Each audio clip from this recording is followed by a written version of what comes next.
te yebisi na tira sur tous ces officiers kamata bango kende pour attendre.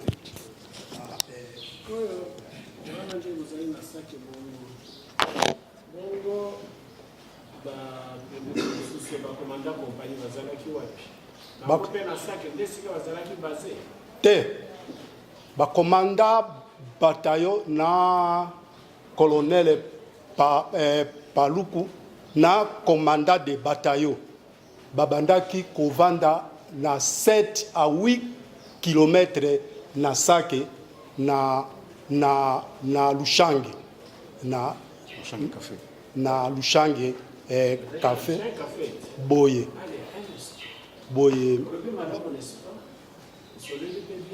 monsieur le président.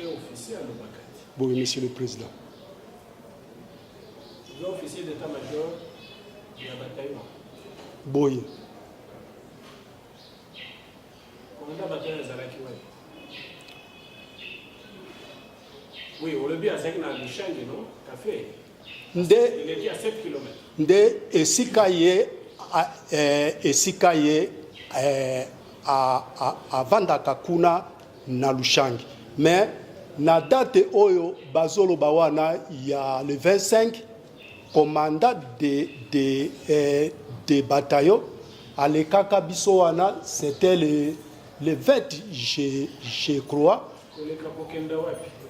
kobima na Lushange po na kokende na Goma nani S1 ngai boye est-ce que celle-là qui est fait de route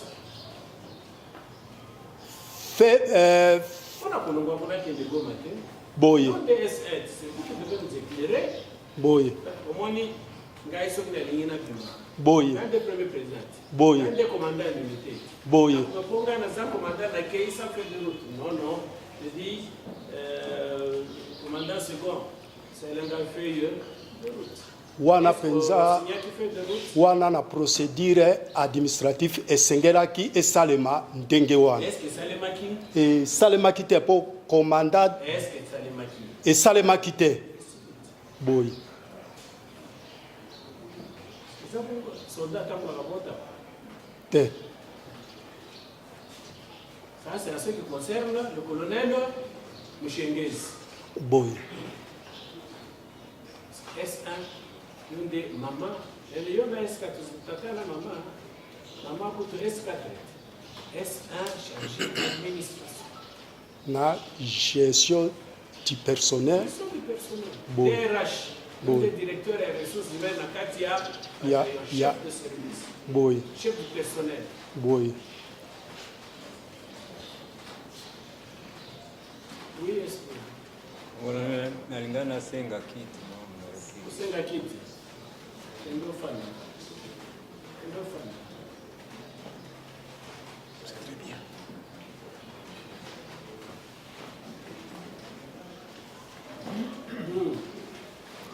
alors est-ce que commandant Bimakina alekaki yo au moins aleki binoka aleki atelemi wana po jour wana tozalaki na adjoint S1 est-ce des zongao anaba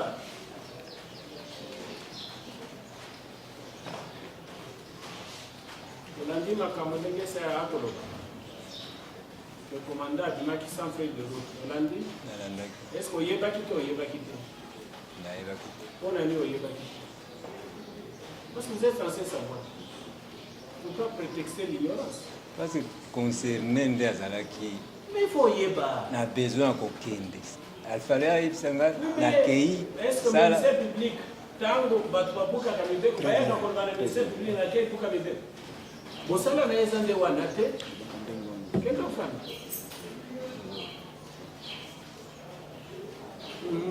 ok bongo ba commanda yo bazai kuna likolo yo d'abord position na ezawa commanda bataillon via ça na 7 km 7 à 8 km vers la ligne de front vers et derrière la ligne de front avant na ligne de front vers la ligne de front boye mon colonel commandant bataillon Fandit boye monsieur le président bongo yo ngai na état major ademelogue tozalaki na base arrière na Sake.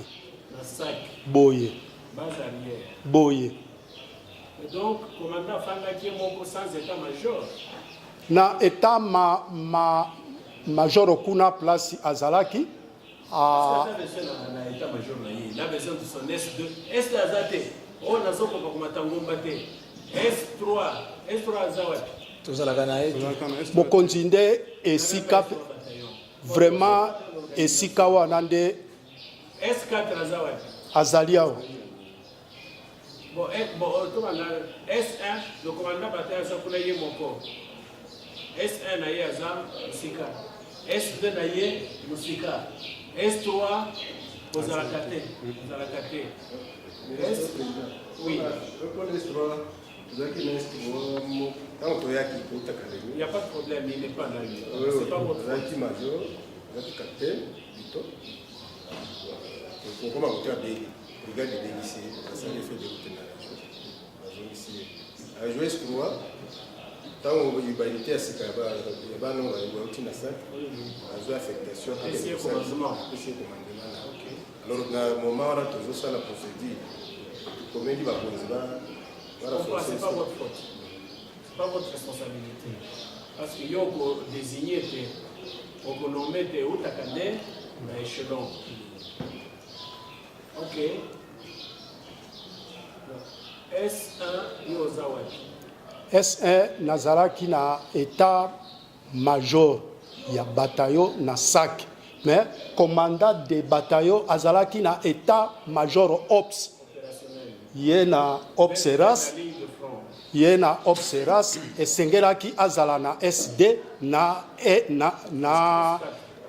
S3. Alors SD maladif bureau 3 ezalaki ko exister na unité wana te.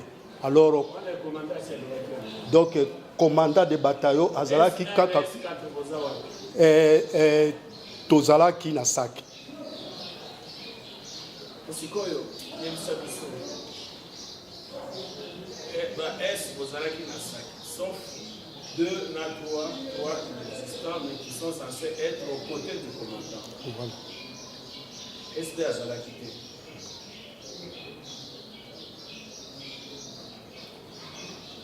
Bon, sikoyo, bozalaki quand même na Sake. Ngai. Donc avant qu'on commence à Goma, il faut passer par Sake, n'est-ce pas? Boye. Yo chargé à personnel pour la unité commune d'Engelini et Tika Michangi, Bakoma Nasaki. Unité ezalaki le 26 nazalaki na Sake na ko travailler na ko centraliser par rapport annuel pe nazo sala rapport de paye. Il y a édition décembre. Et comme il est 26, vers 11h, namoni appel ya ademelogue na téléphone. Po ye azalaki na Goma. Ayebisi ngai awa boye tozui. Oui, commandant Sego ademelogue azalaki na Goma. Bon. Ye ayebisaki ngai le 24 ke ye na CBC. Bakiti na Goma po na kozwa prime de combat. Est-ce que ça qui a fait de route? Ngai na kokaki ko salela ye fait de route te a yebisaki ngai te. Alors et comme le 26 a bengi ngai na 11h que chef S1 tozui instruction awa kangisa biloko nyonso kangisa biloko na yo nyonso ya bureau mituka ezali koya kozwa biso tozali na mouvement na aéroport ngai na tunenga mokonzi tozo kende na aéroport tozo kende wapi ayebisi ngai ke bakoyebisa biso tango tokokoma na aéroport na tiki misala nazalaki na yango na bandi kokangisa biloko ekomi vers 14h na Goma boye ekomi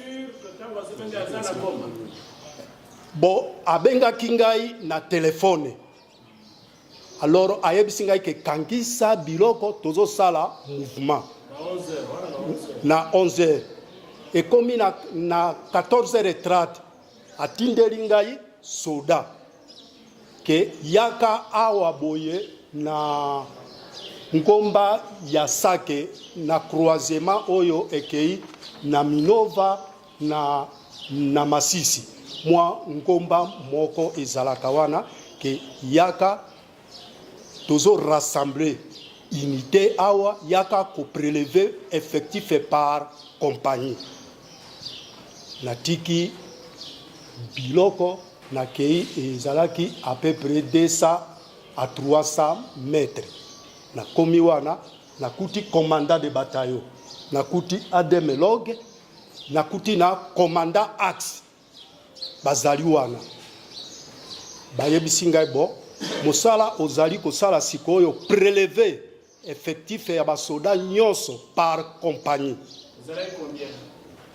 na prélever effectif ya bataillon mobimba tozwaki wana na jour wana 178 éléments bataillon 178 éléments tango effectif ADM ya bataillon pour l'administration tu travailles à 3 effectifs. Théo c'est 700. Notre unité c'était 750. Pas pour votre unité. Oui, il n'y a pas un Théo pour cette unité, Théo pour l'autre. Les brigades et les unités de couverture sont différents. Pour les unités de couverture, l'unité de couverture marche avec un Théo de 1780. Nous, de réaction rapide. La brigade, c'est 2700 et quelques. Avec 3 bataillons. Le bataillon para a un effectif de 840. Il y a le bataillon commando, 800 MMA. Nous, okay, c'est parfait. Mais alors, effectif ADEM. Mokonzi. Effectif et variaka de Tazata. Tango ngai na koti na bataillon. Bon, mokolo wana effectif ADEM. Ezalaki à 234. Effectif OPS oyo ngai na kontrolaki ezali à 202. 202 effectifs OPS. S1 effectif OPS 202.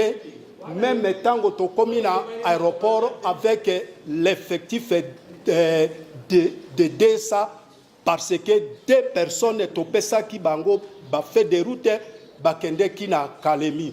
Donc na aéroport totikala ki na effectif il y a 200 personnes.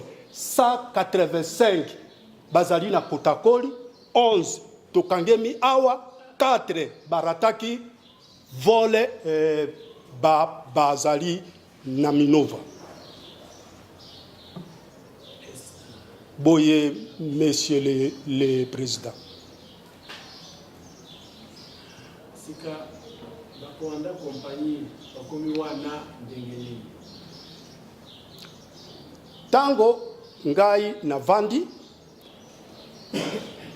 ademeloge tango batindeli ngai mutu na komi wana nakuti commandant de bataillon nakuti commandant axe nakuti ademeloge bapesi ngai musala wana na kapiteni moko abandaki koya bayaki na commandant axe tobandi ko prélever effectif tokomi na 178 vers 21h mbula ebandi ko menacer na sengi na commandant de bataillon ngabi na tikaki biloko na libanda basaki ayebisi ngai commandant de bataillon S1 yokutu okokende lelote lala parce que ezali na ba élément mususu ya SP batikali nano kuna na zamba. Alors po bazozela basala remise ya arme na unité oyo eyei ko relever biso. Tango bato wana bakokita na tongo o prélever bakombo na bango o informer ngai nde nakoyebisa yo ndenge nini okoki ko déplacer. Na lali ngai na komanda SP alalaki na Sake. Na tongo komanda SP ayei na moto na asego na ye na ba elema wana 4. Ayebisinga bi SE ba elema oyo batikalaki kuna na position basa komi bango oyobo. Na moni bango na registré bakombo na bango na informé commandant de bataillon. Commandant de bataillon a yebisinga bi est-ce que ba retardateur bazali wana tenga bi te motu moko akomelinga te a yebisinga bi bo landangai awa boye na dépôt na Minova. Nazui moto na biloko na ngai na kuti commandant de bataillon na Minova ye na Mobambiru ye te na Mobambiru te na Bosani na Mobambiru na kuti ye na S4 na dépôt na pesi ye situation commandant de bataillon à Taliabibo ça va ngai nazozela commandant axe atindela biso motuka po toya kobimisa biloko ya logistique oyo ezali awa na dépôt yo précédé liboso soki okomi kuna na aéroport okokuta ademeloge azali kuna bokosala parade tango bokosilisa parade soki na komi wana na kozwa effectif po nakende ko présenter epai ya bakonzi na zui moto na tiki commandant de bataillon na S4 wana na Mobambiru na komi na aéroport na yebisi na commandant sego ademeloge to salisi parade wana effectif ya 200 éléments 200 éléments monsieur le président et si tango commandant de bataillon pe aye na yebisi a lobibo tozila CBC soki aye a remettre yo mbongo ya prime obanda kopesa na ba commandant de compagnie kaka sur place wana babengisi biso na CCO lokola tokendeki kuna mbala moko bakangi biso monsieur le président yo ce que lui ozalaka position ezambe na Sake ozaki na ligne de front kasi yo za expert boyo monsieur commandant compagnie bazalaki basengeleki bazala wapi ba commandant de compagnie pour ya vérité le 22 mbongo ya RCA et Bimaki ngai na ademelogue na CBC tozwaki ba transport tokendaka kokuta bango nyonso na café na obseras tokutaki bango na café na 10 heures na remettre ba commandant de compagnie mbongo ya RCA motu na motu na EPM na ye na 13 heures tosilisi gai ademeloge na CBC tozongi na Sake na tikaki ba commandant de compagnie obseras na café sikoyo bakomi na Sake ndeni kanisi okotuna mais esika yo tikaki bango na café mais bakomi na Sake oyo apesaki bango ordre ya kobima kuna na café po na kokoma na Sake nde na yebi ete na café boye monsieur le président. Question? Très bien. Très content. olandi maloba ya S1 na yo alobi kuyi devant la cour yo olongwe Lushangi sans kozwa feuille de route okoma na Goma maloba wana nakona ngo ndenge nini eza solo te eza solo te